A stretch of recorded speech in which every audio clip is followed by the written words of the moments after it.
The story of human evolution is in many ways the story of energy and resource consumption. Be it electricity, water, or other natural resources, we are consuming more and more with every passing day. And this is impacting our environment in more ways than one. Experts estimate that in the year 2030, our world would need 60% more energy than it did just a decade ago.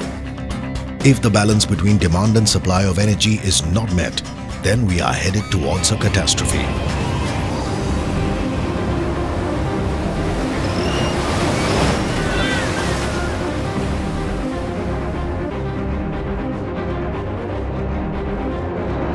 One of the key consumers of energy happens to be buildings, which use up between 30% and 40% of the world's entire primary energy. Buildings also contribute between 30% to 40% of greenhouse gas emissions worldwide. While buildings and infrastructure consume vast amounts of our resources and threaten the ecological systems that support life, they cannot be done away with. We need buildings today and shall continue to need them in the future as well. Buildings to live in, buildings for education, buildings for producing and storing goods, and buildings to work in. Worldwide, building construction and economic growth often go hand in hand. And in a growing economy like India, the story is not very different. India has now started building its buildings. We are constructing now. If you look at the statistics which is released by the Government of India, it talks about that by 2020 or 2025, 3 times of the present number of buildings are going to be done. And that is going to be done in next 20 years from now. Traditional Indian architecture design has been more or less climate responsive. Buildings with conservative use of resources were an integral part of traditional Indian architecture. They were designed for optimum utilization of natural resources like sun, water, and air in a suitable manner to reduce energy needs. However, with growing urbanization, the reverse is happening. A large number of buildings constructed today consume high energy, excess water, and other natural resources during their entire life cycle. India, with its rapidly developing economy, needs to balance its growth with ecological sustainability. There is an urgent need to conserve energy resources so that the gap between demand and supply can be maintained at comfortable levels. If not implemented in a correct manner, this factor alone can jeopardize India's growth story. Building green could be one such option among many others. Green buildings are buildings which are designed, constructed and operated to minimize the adverse impact on the environment. Today, builders and developers in India are making more green buildings than ever before. India today has over 250 buildings covering over 1 billion square feet certified as green by the Indian Green Building Council.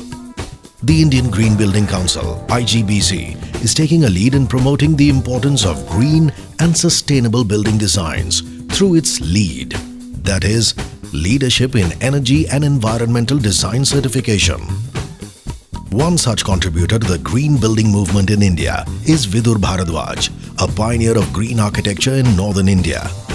I always believed in creating value for my company and not creating money, because I believe that value will create money. So one of the reasons we went green is because that's what I practice as an architect. And I thought if what I practice, if I don't implement as a developer, it would be something very shameful. I personally believed at that time that green buildings would cost more money, right? But at the same time, they would give great value to our company and to the people who will be living in them or using them. LEED certification provides an independent third-party verification that a building, home or community was designed and built using strategies aimed at achieving high performance in key areas of human and environmental health. Sustainable site development, water savings, energy efficiency, material selection and indoor environmental quality. Platinum rating is given to buildings scoring at least 45 points and is the highest rating any building can receive. spread over close to 90,000 square meters. This down-to-earth appearing campus is among the world's 10 largest platinum-rated LEED or Leadership in Energy and Environmental Design certified green building in the core and shell category from the US Green Building Council. A sneak peek into 3C Green Boulevard could give us an insight about what a green workplace of tomorrow may be like. Located in Noida, a bustling suburb of New Delhi, India's national capital, 3C Green Boulevard has delighted its tenants and the people working here in equal measure. Primary reason for why this building got selected was that it was gelling with our corporate philosophy of designing green products, giving our customers sustainable products. We looked at the insulations that it has, the ventilation, the lightings, window panes, cost of energy, cost of air conditioning, and then the positive effect on the employees. The moment you walk in, you're greeted by a nice sound of a fountain, so it's not something that you're walking into a dead space. You are stuck to your computer for 4 hours, which means a lot of stress to your eyes, a lot of stress in your mind, a lot of stress to your body. So it is important to have this kind of an environment where you feel relaxed, where you feel rejuvenated. Green buildings of today follow the principle of respecting the local climate and place where they are built, and to encompass the elements of nature like daylight and local wind patterns to minimize needs for artificial lighting. The planning and design of 3C Green Boulevard also draws inspiration from traditional Indian architectural designs. All the 3 towers are designed around courts to mutually shade each other, and the longer sides of these towers are oriented north-south, which is most optimum building orientation for Delhi's composite climate. We have these interconnected shaded pedestrian areas along with the sunken courts. So they create a lot of visual drama into the whole space. The whole idea is to reconnect people to nature and rediscover that healing touch that nature can bring into their everyday stressful and busy lives. For most part of the year, there is free flow of wind movement from the north and northwest. And since these buildings are on stilts, it allows generous amounts of wind to enter the premises over water body and plants, making the public spaces cool. The whole idea was we were trying to form this building to like a wind tunnel. So these 2 areas we've not constructed, looking at the orientation of the wind in this part of Delhi. So we actually have the wind movement in most part of the year, which instead of having fans and all those kind of things, it acts as a large fan. So it keeps these areas very cool, especially with the water which we've got around it. When the wind touches the water, it actually forms a misty effect. The entire temperature difference that you see between the outside and inside in peak summers would be easily 7-8 degrees. 85% of the parking is in the basement to maximize landscape areas, which helps reduce the heat island effect by evapotranspiration. The primary cause of the heat island effect are dark and hard surfaces like roads and pavings that absorb the sun's heat and keep on re-radiating this heat back into its surroundings throughout the day. This has a significant impact on the surface and surrounding temperature. More than 40% of the area is landscaped with native plants, which are acclimatized to dry climate and therefore require very little water. Steps like these not only help in conserving energy and water, but it also provides a healthy environment for people to work. Fresh air and open green spaces induce mental relaxation and social interface, all of which contribute in enhancing the productivity of individuals. We don't want it to look like an office building, we rather want to look like an institutional building. Where you walk in, there are sunken courtyards, split areas, water bodies, and people are really experiencing as if they're walking through nature to their office rather than just getting off a car and going into a lift up. A building of such magnitude and unique concept calls for making extraordinary effort. Keep watching.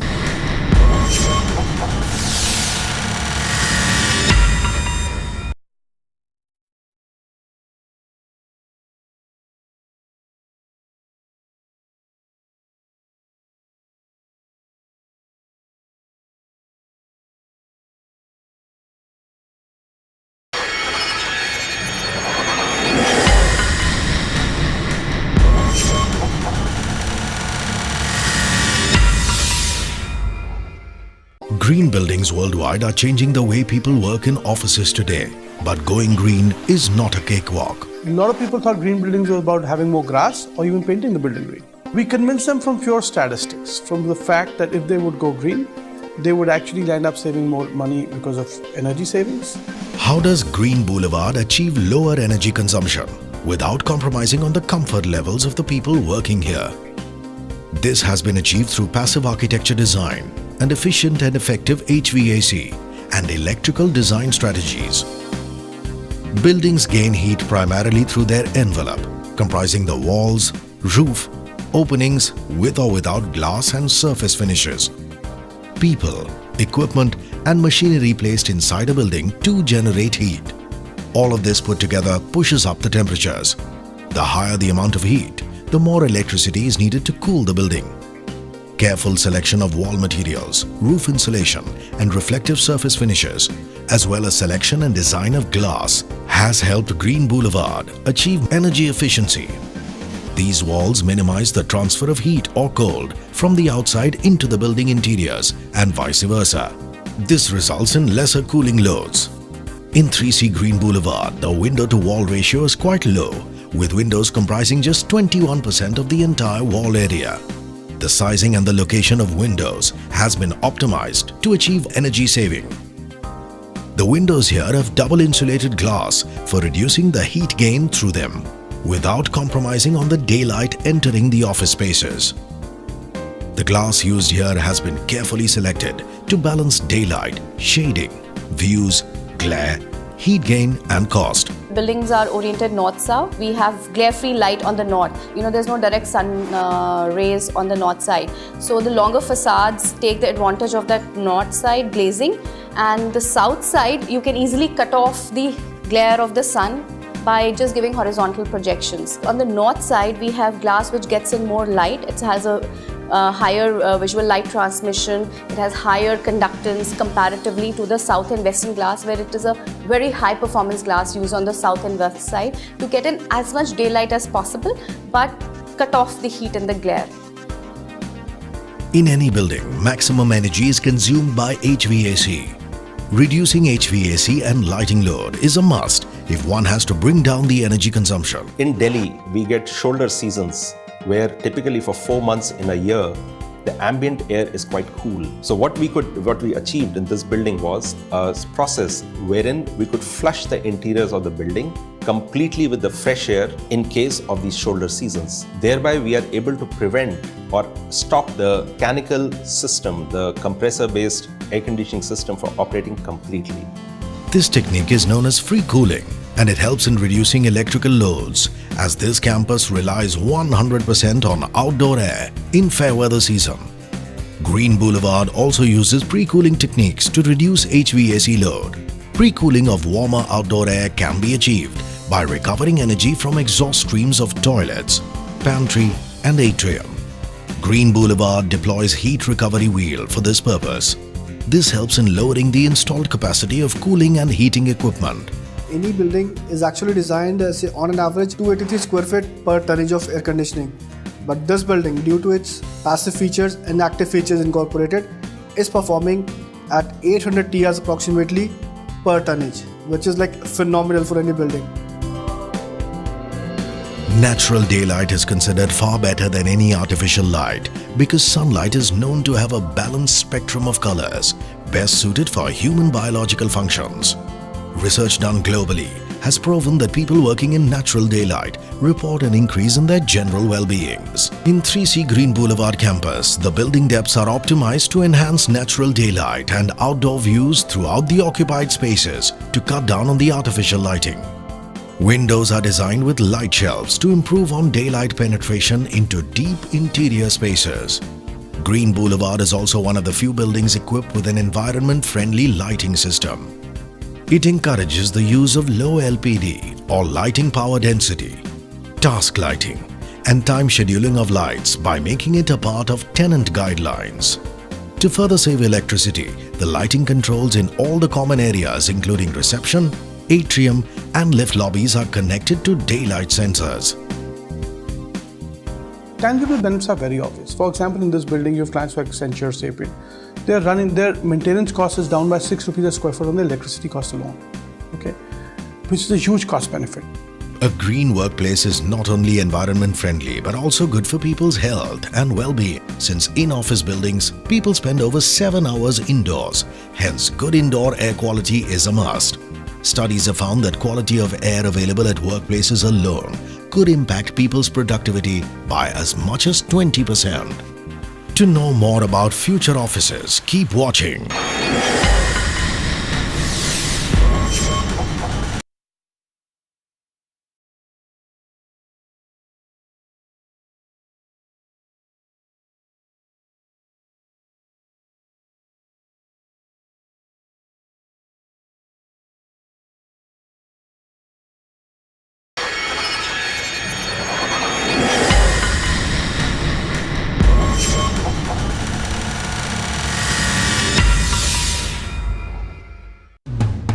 The DNA of any office aspiring to be green is the 3 R's.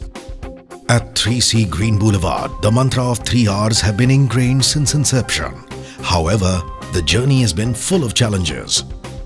One of the critical concerns in this project was to demonstrate the use of construction materials that are environment friendly, locally sourced, and have low embodied energy. Construction waste was properly segregated and more than 30% of it was reused within the site, while the remaining waste was handed over to professional agencies for recycling. We also had to spend a lot of time trying to see how best we design the building so that the wastages are minimized. The glass sizes, there's fixed glass sizes which are available in the market, how to size them to get our various parameters into play. We ensured that the wastage from this building was reduced to like 1 to 2%. Another big aspect at 3C Green Boulevard is water conservation and recycling. Water, as we all know, is one of the world's most precious resource, and buildings worldwide are responsible for roughly 42% of the world's water consumption. For water conservation, there were two main strategies which were deployed. The first was, of course, recycling the entire sewage which was being generated in the building. And the second was rainwater harvesting. We do not have tanks where we store the rainwater, but we are actually filtering the water back into the earth and we take it out when it is required. Green Boulevard has a sewage treatment plant where the 100% of its waste gets recycled. The waste is treated to a tertiary standards, whereby we get a clean water which is disinfected and is actually as good as for drinking purposes. The generated wastewater is reused for irrigation, flushing, and for air conditioning. Being a zero-discharge campus, not a single drop of water gets wasted or is thrown out from these premises. Every drop is collected and reused. This helps minimize the pressure on precious municipal water supply and groundwater reserves. One of the powerful tools which is going to be available to us is zero discharge. There are plenty of technologies available where the water can be treated and reused, with the result that discharge of water from your premises can be zero.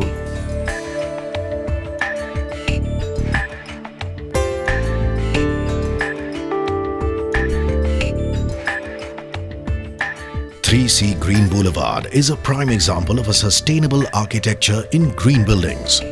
Moving ahead, Vidur and his team have already zeroed in on the concept of Shunya, a net zero energy home that meets all its energy requirements from the sun. Shunya, meaning zero in the Hindi language, is a concept of sustainable living involving very low energy consumption and zero dependence on the electrical grid. The energy requirement of this home is between 85 to 90% lower than that of a conventional one. Unlike conventional homes whose energy demands are met using conventional resources, Shunya relies solely on renewable sources of energy. The next level was to make a Shunya, which is a net zero home.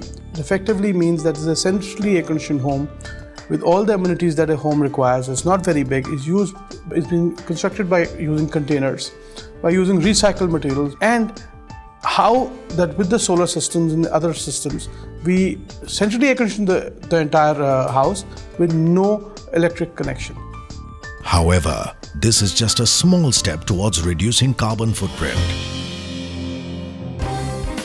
A big leap forward is required if we need to balance the gap between demand and supply of natural resources. So what would the offices of the future be? If we are able to build conserving our resources judiciously, caring for the environment, we will not make the mistakes which many countries in the world have already done. I firmly believe that architecture worldwide should be true architecture.